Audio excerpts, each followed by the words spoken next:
नमस्कार everyone. Mensuration का chapter start करने से पहले हम मेंसुरेशन से रिलेटेड कुछ इंपॉर्टेंट फॉर्मूलों को एक बार अपनी नोटबुक में लिखेंगे। आप मेरे साथ साथ लिखना, क्योंकि कई बार क्या होता है एग्जामिनर डायरेक्ट इन फॉर्मूलों से ही क्वेश्चन को पूछ लेता है। तो चलिए स्टार्ट करते हैं। स्टार्ट करने से पहले मैं आपको बता दूं कि क्यूब, क्यूबॉइड और स्फीयर ये तीनों 3 डायमेंशनल फिगर है।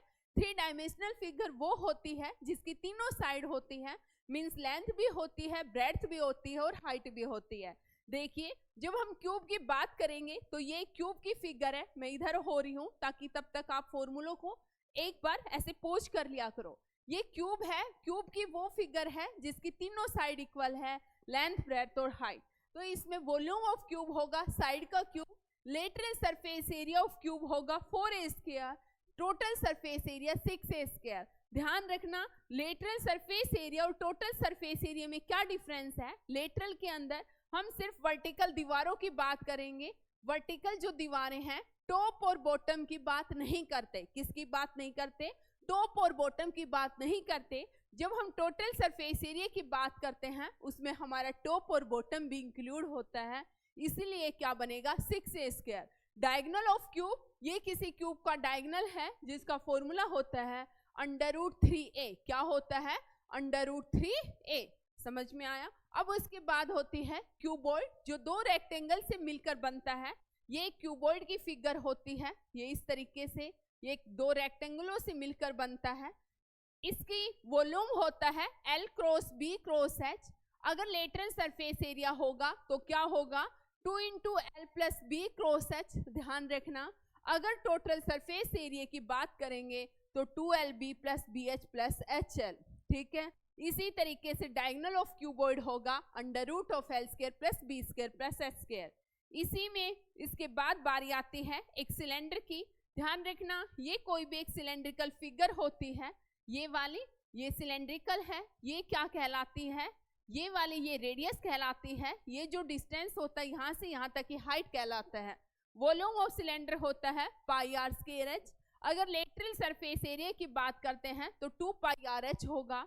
अगर टोटल सरफेस एरिया की बात करते हैं तो 2πr × r + h होगा, जहां पर r रेडियस है और h क्या है? हाइट। उसके बाद आता है कोन। कोन क्या होता है? कोन एक ऐसी फिगर होती है, देखिए ये फिगर एक कोन की है। इसके अंदर क्या होता है, ये वाली जो हाइट होती है इसको L बोलते हैं, जिसका मतलब होता है स्लांट हाइट। क्या होता है? Slant height. और इसका फॉर्मूला होता है 1/3πr²। Lateral surface area of cone होता है πrl और टोटल सरफेस एरिया क्या होता है πr × r + l। उसके बाद वॉल्यूम ऑफ स्फीयर होता है, ये कोई स्फीयर है, वॉल्यूम ऑफ स्फीयर क्या होता है 4/3πr²।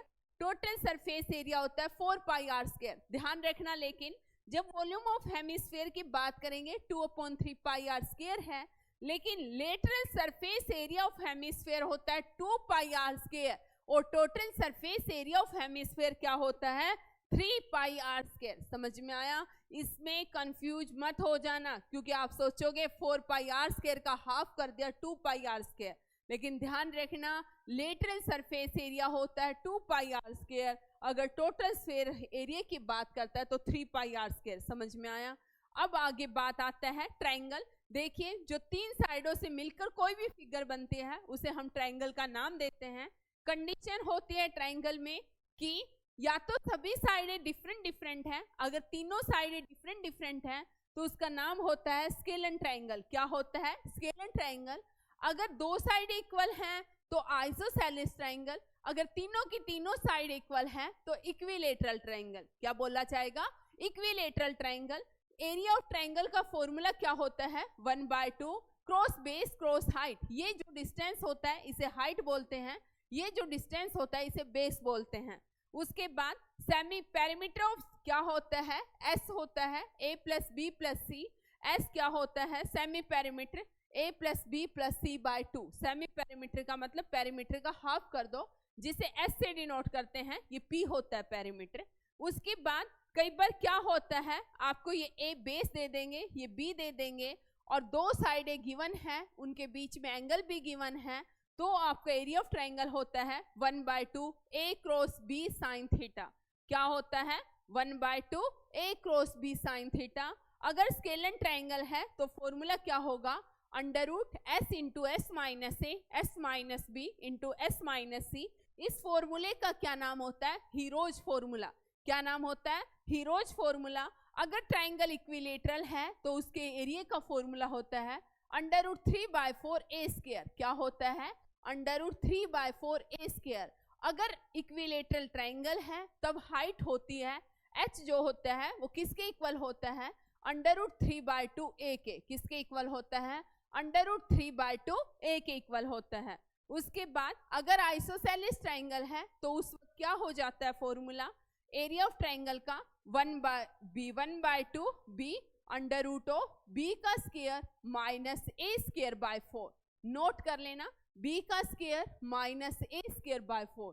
a क्या होती है, ये दो साइडें जो इक्वल होंगी, तो a/2 का स्क्वायर होगा जो क्या बनेगा, b square minus a square by 4, जहां पर b क्या है, बेस ऑफ द ट्राइंगल है। ठीक है, b कोई वो साइड है, समझ में आया। नेक्स्ट होगा सर्कल के अंदर एरिया ऑफ सर्कल होता है पाई आर स्क्वायर। अगर सर्कमफेरेंस ऑफ सर्कल बोले तो 2 पाई आर। अगर एरिया ऑफ क्वाड्रेंट बोले, देखना हम एरिया ऑफ क्वाड्रेंट का मतलब है एक सर्कल को 4 इक्वल पार्टों में बांटा गया, ये फर्स्ट क्वाड्रेंट कहलाएगा, ये सेकंड, ये थर्ड और ये fourth. Area of A quadrant होगा 1/4 पाई आर स्क्वायर। ठीक है, इन फॉर्मूलों को नोट कर लेना। ठीक है, इन फॉर्मूलों को आप नोट कर लेना। हो रहा है, यहाँ पर पोच कर देना और नोट कर लेना। नेक्स्ट में क्या होगा भाई, इसके बाद होता है, हाँ इसमें याद रखना जो सर्कल की मैं बता रही थी, इसके अंदर अगर ये सर्कल है, अगर सर्कल के सेमी पेरीमीटर की बात करेगा तो ये वाला देखिए, पेरीमीटर का मतलब होता है टोटल लेंथ, सेमी पेरीमीटर का मतलब ये वाली टोटल लेंथ। ये देखिए ये टोटल 2 पाई आर है, तो हाफ की क्या हो जाएगी, पाई are.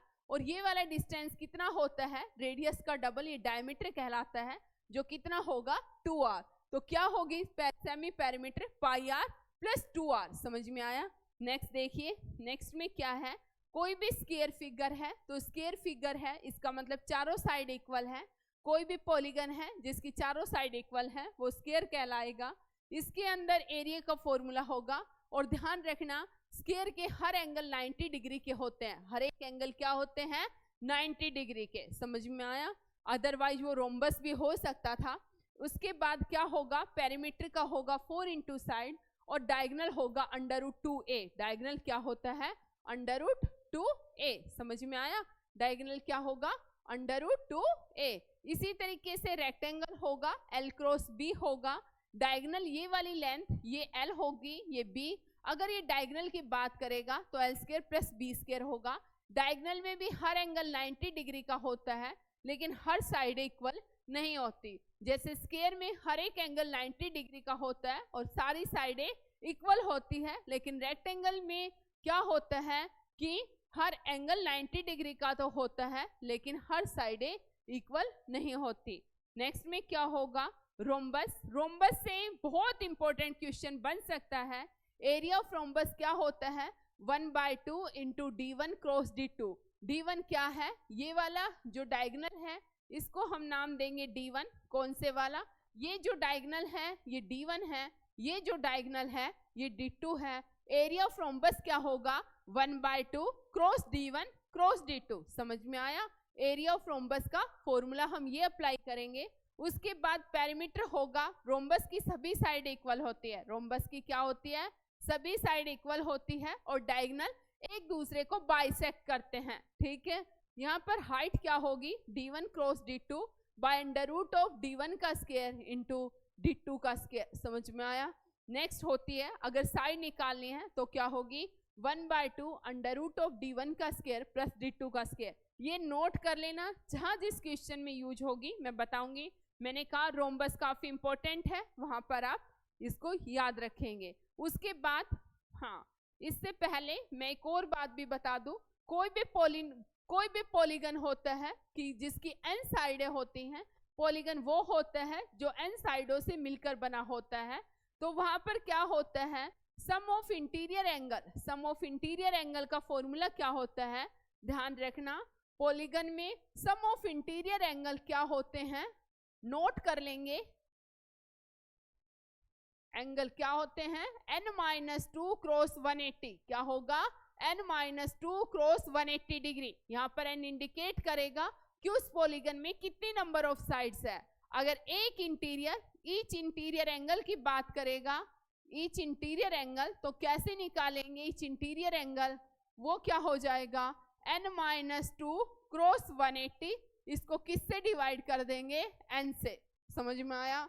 Some of exterior angle, sum of exterior angle क्या होता है 360 degree. Sum of exterior angle का फॉर्मूला क्या होगा भाई 360 डिग्री। समझ में आया। अगर ईच एक्सटीरियर एंगल पूछेगा तो वो क्या होगा, ईच एक्सटीरियर एंगल होगा 360 डिग्री बाय n, क्या हो जाएगा 360 डिग्री बाय n। ठीक है, sum of all exterior angle क्या होता है 360 डिग्री। और एक चीज याद रखना, 1 डिग्री किसके इक्वल होता है, पाई बाय 180 रेडियन। ठीक है, हम यहाँ पर एक रिलेशन भी करेंगे, रेडियन को डिग्री में कन्वर्ट करना और किस में कन्वर्ट करना, एंगल थीटा के अंदर कैसे कन्वर्ट करना है। ठीक है, हम ये रिलेशन पढ़ेंगे, सी के अंदर कैसे कन्वर्ट करना है। ठीक है, अभी क्वेश्चन मैंने डाला है वो एक ऐसा, तो उसको हम करेंगे। अभी पहले मैं फॉर्मूलों से रिलेटेड छोटी सी ये डाल देती हूँ, क्योंकि कई बच्चे क्या होंगे जिनको फॉर्मूले पहले पढ़ रखे हैं वो फिर आगे नहीं देखेंगे, वो वहीं पर स्किप कर देंगे। इसलिए मैं पहले फॉर्मूलों की सेपरेट डाल के उसके बाद इससे बेस जो भी न्यूमेरिकल है वो कराऊंगी। अभी